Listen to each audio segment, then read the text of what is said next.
Programa ADV Jus. Oferecimento Qualisystem Informática. Automação em serviços para a área do direito. 3234-2720. Olá, meus amigos do ADV Jus. Estamos chegando com mais um novo programa e, como sempre, já começo agradecendo a você que me acompanha sempre aqui através da TV RP Canal 9 da NET, das redes sociais, do Face, do Instagram e também através do nosso site, que já é bem conhecido, é o advjus.net. Muito obrigado pela companhia de sempre, ok? Hoje, com imensa satisfação, eu estou recebendo aqui em nosso programa o meu colega advogado, o doutor Alexandre Pasqualin Maurinho. O doutor Alexandre, como eu disse, é meu colega advogado, atuante na área do processo civil. Ele é conselheiro da ARP, da Associação dos Advogados aqui de Ribeirão Preto. Ele também é presidente da Comissão de Direito e Prerrogativas da 12ª Subseção. O doutor Alexandre possui banca própria aqui mesmo em Ribeirão Preto. A nossa pauta de hoje, decisões, controvérsias e insegurança jurídica. Uma pauta bastante forte. O ADV Jus já está no ar. Por isso mesmo, peço que você fique aqui.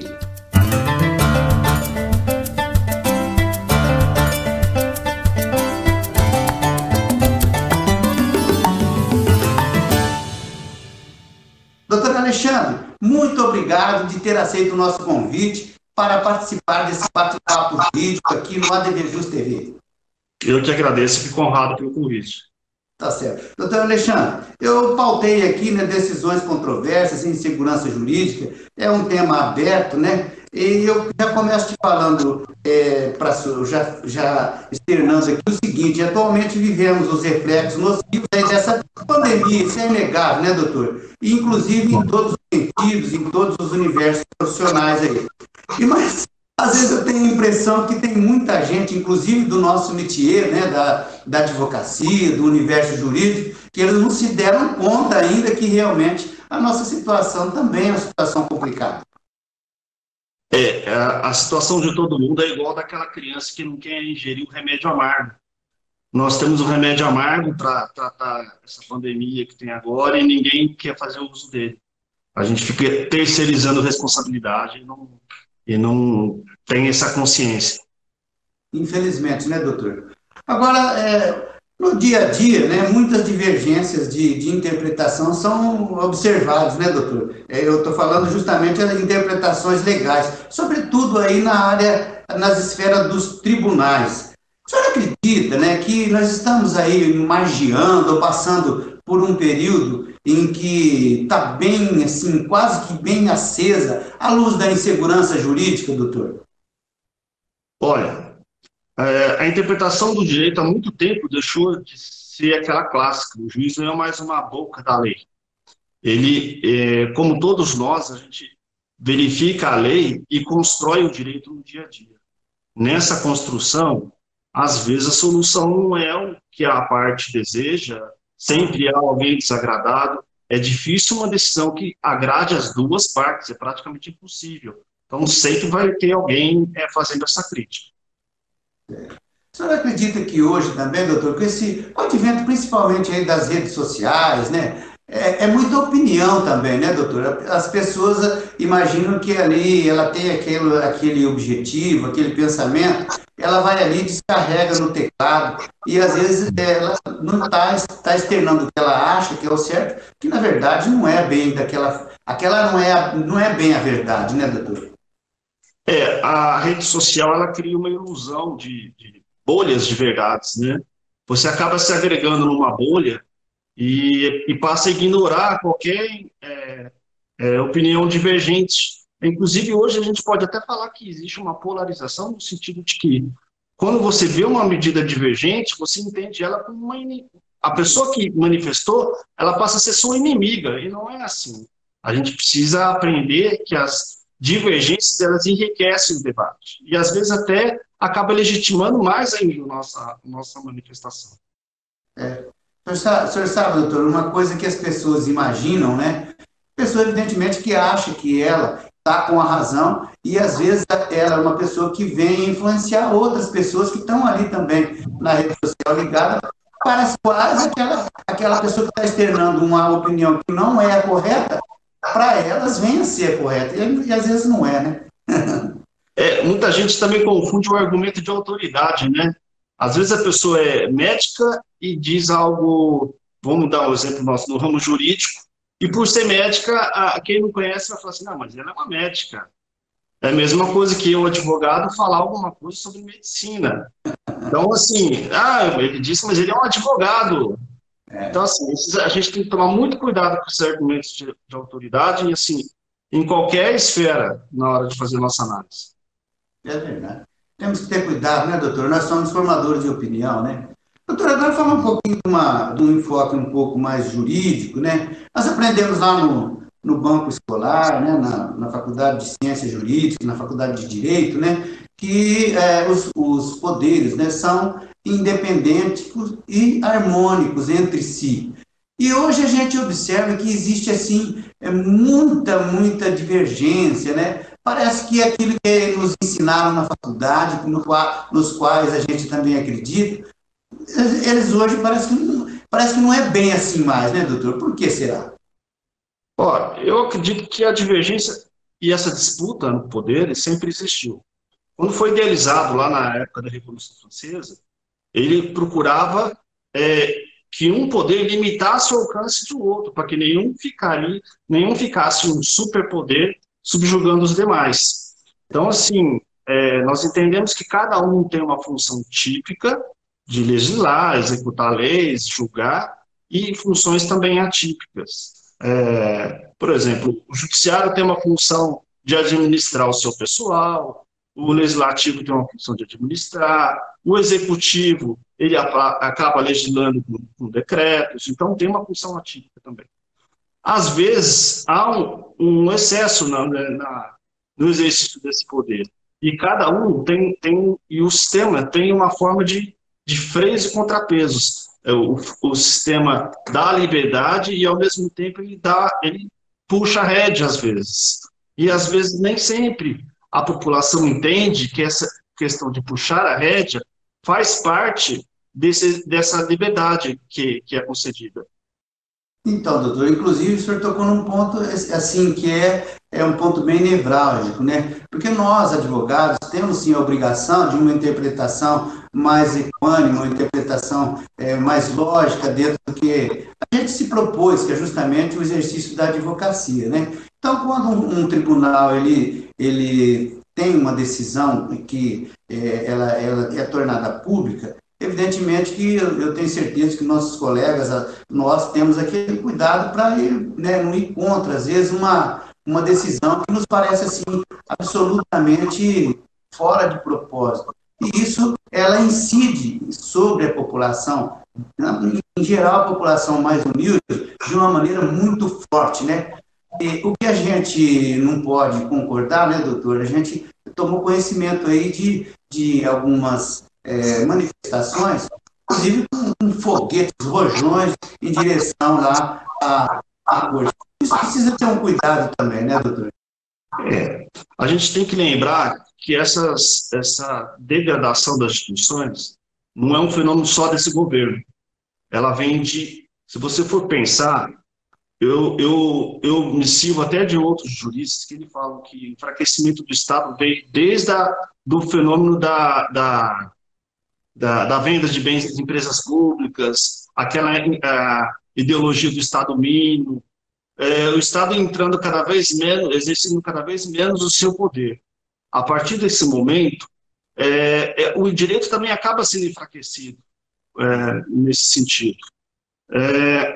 Se você também olhar só os últimos 5 anos, nós tivemos o executivo atacado com impeachment, tivemos o legislativo, 1/3 do Senado, 1/3 da Câmara investigados, e não seria diferente o Judiciário. O Judiciário, nesses 5 anos, ele esteve mediando esses conflitos. Todo mundo sabe a enxurrada de cautelares que teve nesse período de Lava Jato, a exposição do Judiciário à imprensa. Até há pouco tempo a população não sabia sequer o nome dos ministros. Hoje sabe de cor o nome de todos, e o que cada um faz. Então a gente tem que tomar muito cuidado na hora da gente manifestar uma contrariedade a um posicionamento de uma pessoa, não confundi-la com a contrariedade ao órgão, à instituição. A gente pode criticar uma decisão, por exemplo, do Alexandre de Moraes, mas não precisa criticar o Supremo como um todo, a instituição do Supremo, porque a função dele é ser última linha defensiva no cumprimento da lei. É isso mesmo. Existem várias decisões, não só do Supremo, né, doutor? A gente vê também, às vezes, o próprio Tribunal Superior Eleitoral, né, o próprio STJ, a gente observa que, às vezes, tem decisões que vêm, sim, trazer algum desconforto para alguns colegas, para alguns, inclusive juristas, né, porque, afinal de contas, o direito ele é interpretativo, né? Então, às vezes, alguns juristas externos, agora mesmo há poucos dias, observamos aí a posição do ministro Ives Gandra, né, do jurista Ives Gandra, que é uma pessoa renomada, que a gente tem aquele cuidado, aquela atenção, porque é um referencial. E depois ele externou aí a respeito de alguns assuntos que estavam na baila, e depois acompanhamos outros juristas também, não menos ilustres, externando aí a sua insatisfação com a posição do ministro. Mas isso é democrático, né? Faz parte da nossa atividade essa divergência de ideias. A única coisa que a gente tem que tomar cuidado é com o avanço do ativismo no Poder Judiciário. O Poder Judiciário ele tem que se proteger um pouco. Ele pode sim fazer interpretações mais filosóficas, sabe? Filosóficas são aquelas que você traz mais o retrato da sociedade para a sua decisão. Você pode sim fazer, mas sem comprometer a segurança jurídica que já existe. Precisa todo cuidado, é pouco, né, doutor? Precisa parcimônia, né? É o que a gente falou, nós, aqui como advogados que somos, nós temos que sim cuidar para que não seja a lei ofendida, vilipendiada, né, de uma certa forma, que a gente vê aí algumas críticas que não são justas, mas também eu acho que de toda sorte o que mais deve se impor é justamente uma certa parcimônia. Acho que é por aí, né? Faz parte do nosso juramento a defesa da Constituição, né? A defesa da legalidade. E isso tem que ser um pouco resgatado. É isso mesmo. Olha, meus amigos, eu quero pedir licença agora para o nosso convidado, o doutor Alexandre, para chamar o ADV especial aqui no ADV Jus. Nós vamos falar de direito notarial e registral com o Wendel Salomão. Olá, meus amigos do ADV Jus, e hoje vamos falar da escritura pública digital. A escritura pública digital ela veio num momento maravilhoso, esse projeto já existia, porém com essa questão que não é tão boa assim do Covid e do isolamento e da quarentena, veio a calhar e veio à tona esse projeto. A escritura pública digital, a partir do provimento 100, é o documento nato digital que representa a declaração de vontade de uma pessoa ou um negócio de várias pessoas ou empresas. A lavratura do ato notarial digital é realizada por meio de videoconferência, com a presença das partes, leitura e coleta das assinaturas digital. A assinatura digital ela vai acontecer pelo e-notariado ou pelo ICP Brasil. Qualquer ato notarial pode ser feito digital ou eletronicamente. Os requisitos seriam o certificado digital, igual eu disse, nas duas modalidades, uma ou outra, e o documento digital da parte, RG ou a CNH digital, ou ainda ter a ficha de assinatura em algum tabelionato do país. Quem deve comparecer? As partes do negócio jurídica, todas. Para que serve? Para que vamos usar esse documento? A escritura pública serve para formalizar os atos e negócios das pessoas, com a máxima força probante. Então, quais as vantagens da escritura pública digital? O notário ele orienta as partes de forma imparcial, aclara as circunstâncias e o conteúdo dos contratos, prevenindo erros. São evitadas nulidades e falsidades, pois o notário é graduado em direito, um profissional qualificado que garante o fiel cumprimento da lei. Seus atos têm pleno valor probatório e força executiva, sem qualquer outra formalidade, evitando, assim, litígios judiciais. Os documentos ficam conservados em segurança, com possibilidade de fácil e fiel reprodução futura.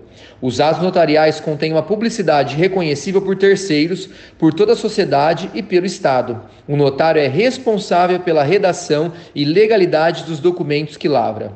O que a lei desejou, então, com essa escritura? Precaver litígios sobre a propriedade imobiliária. Lembre que a Justiça brasileira está com excesso de ações. Dar publicidade aos titulares de direito imobiliário, arrecadar tributos e, em muitos casos, mesmo sem ser obrigatória, a escritura pública pode ser muito importante para evitar litígios e fazer prova plena sobre os seus direitos. Meus amigos, por hoje é só. Nos vemos em breve. Um grande abraço e até logo. Ok, muito obrigado, Wendel. Meus amigos, nós vamos fazer um ligeiro intervalo aqui no ADV Jus. É rapidinho, voltamos já agora. Qualisystem Informática. Oferecemos o melhor para você em serviços de tecnologia. Apresentamos o Legal Web, perfeito para qualquer tipo de advocacia. Também o Quali Saúde, controle total em gestão de planos de saúde. E disponibilizamos sistemas e integração, suporte técnico e muito mais. Qualisystem Informática, 20 anos de experiência. Consulte-nos. Arcângelo Imóveis, venda, locação e administração. Compromisso e confiança. Arcângelo Imóveis.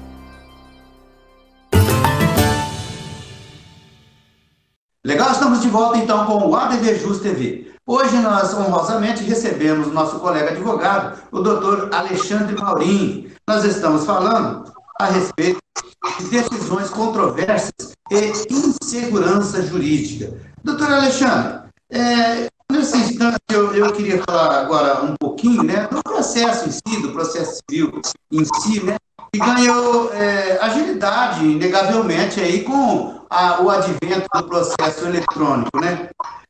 Mas podemos esperar, quem sabe, daqui para frente, uma justiça ainda mais célere, né? Quem sabe aí, a médio período, o que o senhor acha? Olha, quanto a acelerar os procedimentos, dá para usar alguns mecanismos adotados agora para acelerar. Por exemplo, o envio de e-mail para a vara. Esse é um canal que era difícil de ser utilizado antigamente. Hoje você manda um e-mail para a vara, e se bobear em meia hora, 40 minutos, o teu processo já encaminhou. Equivale a uma ida ao balcão. Só que a gente não pode também fechar os olhos que os processos físicos ficaram todos parados. Dos digitais, boa parte deles, a realidade é que eles estão parados, só anda aquele que você encaminhou o e-mail, os demais dificilmente são realizados atos. Então há um represamento. E esse represamento, quando voltar o fórum a funcionar 100%, ele sempre causa efeito. A gente tem, por experiência, as greves. Vamos pensar nas greves que duraram 4, 5 meses. A justiça nunca volta no ritmo que estava antes. Antes já estava ruim o ritmo, mas ela nunca volta naquele ruim, ela sempre volta um pouco pior. Vamos torcer que essas ferramentas novas contribuam para que isso não venha a se repetir. Isso é o que nós esperamos, né, doutor? Agora, o senhor me fala, né, porque o processo eletrônico ele foi meio enfiado a goela abaixo, né, doutor? O governo, vamos dizer assim, quem dirige, colocou o processo eletrônico lá, colocou também, a gente não pode demonizar o atendimento de funcionário, de atuação de magistrado e também a ansiedade dos advogados, mas a verdade é que o processo eletrônico ele foi colocado goela abaixo, né? E parece que os investimentos não acompanharam também o que deveria, né, doutor? A impressão que nós temos é que o advogado não participou dessa mesa, né? Não foi chamado para conversar nessa mesa. Certeza. Há pouco tempo, o Tribunal de Justiça, salvo engano, teve anulado uma contratação com a Microsoft de alguns bilhões. Então, assim, é muito dinheiro para ser investido e a gente não tem essa transparência toda. Eu lembro que o início da informatização foi de forma bem amadora nas comarcas. Ribeirão foi uma das precursoras. E depois que foi implementado o ESAG. Então, perdeu-se todo o trabalho feito com o sistema antigo para se implementar um novo que não havia sido experimentado ainda. E eu tenho certeza que isso vai se repetir no futuro. Planejamento a gente não vê uma padronização no âmbito nacional. Um estado adota um sistema, outro estado adota outro. Na minha opinião, quem devia estar encabeçando essa questão da informatização deveria ser o Conselho Nacional de Justiça. E duro que os reflexos vêm aqui na primeira instância, né, doutor? Vem aqui justamente na base. E justamente nesse viés aí, eu gostaria que o senhor fizesse uma avaliação, né, com relação a julgamentos, principalmente daqui onde estamos, né, e para afirmar ou não se eles estão acompanhando, quem sabe, ainda que essa velocidade seja bem, né, bem lenta, né, se eles estão, o senhor acredita, o senhor avalia que as decisões daqui da primeira instância, elas acompanham essa velocidade aí, de acordo com as mudanças sociais, ou o senhor acha que nem tanto, doutor? Olha, depende muito do perfil do julgador, né? Nós vemos em cidade, em comarca pequena, por exemplo, às vezes um jogador no início de carreira muito inseguro em aplicar técnicas novas. Isso é até compreensível, porque é um período que ele está ainda no período de vitaliciar, ele pode ser demitido, ele pode sofrer represália se ele trouxer alguma novidade. E eu também entendo um pouco a qualidade dessas novidades. Às vezes, quando o juiz acredita que ele pode inovar no direito, e se ele não observar corretamente as técnicas que nós temos, ele pode criar aberrações. E da mesma forma, se ele não acompanhar a evolução da técnica, ele também repete as aberrações. Há pouco tempo circulou um vídeo de uma juíza fazendo um interrogatório de um réu, e o advogado queria, ele tinha instruído, como o interrogatório hoje, para quem não sabe, às vezes não tem só profissional assistindo, mas o interrogatório hoje é um instrumento de defesa, ele não é mais um instrumento inquisitivo, da qual você tem que arrancar uma confissão do réu. Não, é uma oportunidade para a defesa dizer a versão dela. Então, no interrogatório em específico, o colega queria que o cliente dele respondesse as perguntas dele e não da juíza. Isso é válido no sistema atual. E a juíza, sem qualquer fundamentação, ela dizia, não, doutor, isso que o senhor está me dizendo é inconstitucional. Ora, inconstitucional por quê? Porque contraria o interesse dela? Não, ela teria que dizer por que é inconstitucional.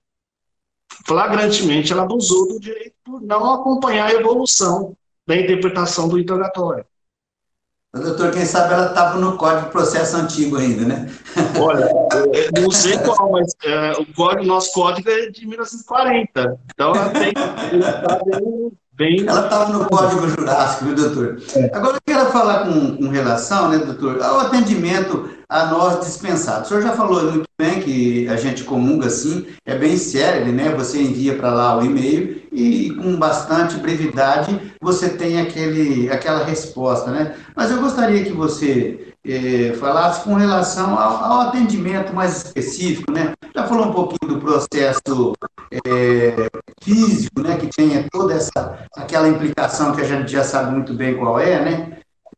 Mas, assim, como que a gente pode falar, né, avaliar de uma maneira geral o atendimento dispensado ao advogado? Porque também tem necessidade, às vezes, de uma liminar, tem uma certa urgência, tem as várias áreas. Não estou me referindo nem com relação ao processo penal, não. Nós estamos falando do processo civil mesmo e das suas nuances, né? O senhor acha que, de uma maneira geral, está funcionando a contento com relação, assim, à resposta para o advogado? Eu acho que o processo está se tornando muito impessoal. O juiz, nessa tentativa dele de ficar distante das partes, e às vezes inseguro com o estágio da carreira ou com o direito a ser aplicado, ele passa a tratar o advogado como um adversário. E o advogado, no processo, ele entra para contribuir para a sentença. Tanto do autor quanto do réu, a gente forma um contraditório. O juiz ele vai formar a decisão dele como resultado desse contraditório. O que eu penso é o seguinte, o processo hoje digital ele afastou mais ainda. Então a gente tem que ficar atento às ferramentas que possibilitem ainda a gente se aproximar. Eu cito, por exemplo, que hoje você pode pedir por e-mail que lhe seja deferida uma audiência pessoal com o juiz, para explicar aquela petição que você está peticionando. Então ainda é possível esse contato. O que precisa ocorrer é sempre que essa audiência seja feita, também seja disponibilizado mesmo à faculdade a parte contrária. às vezes, a participar dessa audiência, ouvir o que a parte contrária tem para falar. Então, assim, o respeito ao contraditório foi muito valorizado com o CPC Novo. É isso mesmo. Doutor, agora nós estamos já quase chegando nos finalmente aqui do nosso ADV Jus TV. Quando o entrevistado é bom, o programa passa rápido, viu, doutor? É o seguinte, eu gostaria que você falasse um pouquinho, né, das nossas prerrogativas como presidente que você é da comissão aqui da nossa querida 12ª. Doutor, com toda essa evolução, com essa modernidade, né, com essa divulgação toda que a gente observa na nossa vivência aí, né, eu gostaria que você falasse, ainda existe muito desrespeito às nossas prerrogativas, doutor? Existem, assim, pontual, normalmente é quando alguém passa do ponto da vaidade. Alguma autoridade pensa que ela é maior do que o cargo que ela ocupa. Às vezes o colega também pensa que é maior do que a função que ocupa. Então ocorre desrespeito e a situação vai evoluindo e tomando rumos para fora do que a gente está acostumado a lidar. Já num âmbito mais geral, a gente tem acompanhado recentemente a tentativa do Tribunal de Justiça impor ao advogado o ônus de realizar a audiência. Já vi despacho ameaçando destituir o advogado caso ele não faça audiência virtual. Isso na nossa região mesmo, ainda a gente lida com isso. Então, assim, nós tratamos, assim, regionalmente, com as autoridades, com os corregedores, sentimos uma abertura muito grande com a atual presidência, nós temos uma relação muito boa, um diálogo. O diálogo não é de serviência, mas de respeito recíproco. Então, a gente percebe que nossos pleitos são atendidos na medida do possível. Onde não é, a autoridade acaba entendendo outras posturas que a gente já tem que tomar. Algumas posturas institucionais também são tomadas. Doutor, agora rapidinho, qual a mensagem que o senhor deixa para aquele colega que se sente ofendido no seu direito, né? O que ele deve fazer e como, doutor? Primeira coisa, nós temos um celular de plantão. Cada situação é uma situação. Então, assim, na primeira dúvida, liga para a gente, conversa um pouco com o plantonista, ele vai dar uma luz. Às vezes a gente consegue resolver o problema na hora com a pessoa e às vezes a gente precisa formalizar o procedimento dependendo da violação. Tá certo. Meus amigos, antes de finalizar com o doutor Alexandre, eu quero chamar aqui mais um ADV especial. Confira aí. Olá, hoje nosso bate-papo sobre direito minerário será sobre a mineração realizada de forma sustentável. A mineração é a atividade essencial à sobrevivência do ser humano. Prova disso é a presença de minerais em quase tudo que está ao nosso redor. No entanto, em que pese essa importância e essencialidade da atividade, não se pode negar que ela causa impactos ao meio ambiente. Como fazer então para equacionar essas duas variáveis? Como garantir a atividade de mineração minimizando os possíveis impactos na natureza? Com a adoção de práticas sustentáveis. Nosso ordenamento jurídico, de maneira pioneira, desde o início da década de 1980, instituiu a Política Nacional do Meio Ambiente, que trouxe princípios e instrumentos que têm por objetivo garantir o desenvolvimento sustentável, que nada mais é do que a realização da atividade com base no tripé da ecologia, economia e sociedade. A Lei da Política Nacional do Meio Ambiente elenca 13 instrumentos, ou seja, 13 ferramentas para que essa política seja implementada. Vou falar de 4 delas em razão da interface com a mineração. São elas: estabelecimento de padrões de qualidade ambiental, zoneamento, avaliação de impacto e licenciamento ambiental. Esses instrumentos, se aplicados, vão permitir que a mineração seja desenvolvida de maneira ambientalmente correta e trará também segurança ao empreendedor.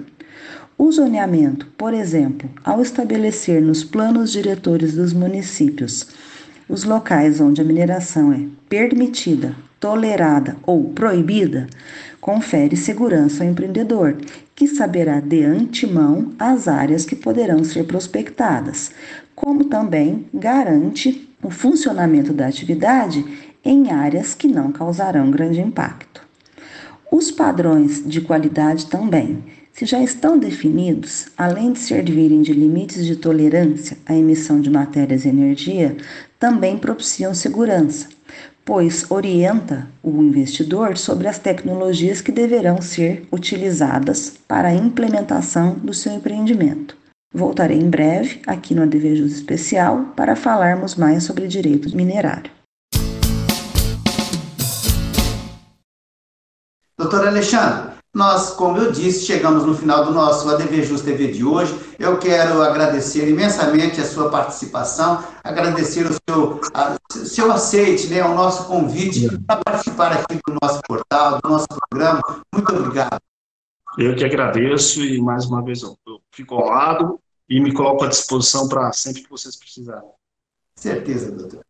Legal. Meus amigos, chegamos no finalzinho do ADV Jus TV de hoje, como eu acabei de externar. Peço que você inscreva-se em nosso canal do YouTube, que é youtube.com/advjusnet. ADV Jus, tô ligado. ADV Especial. Venha fazer parte, você também. Fico por aqui, prometo voltar breve com o programa inédito. Um forte abraço. Até o próximo.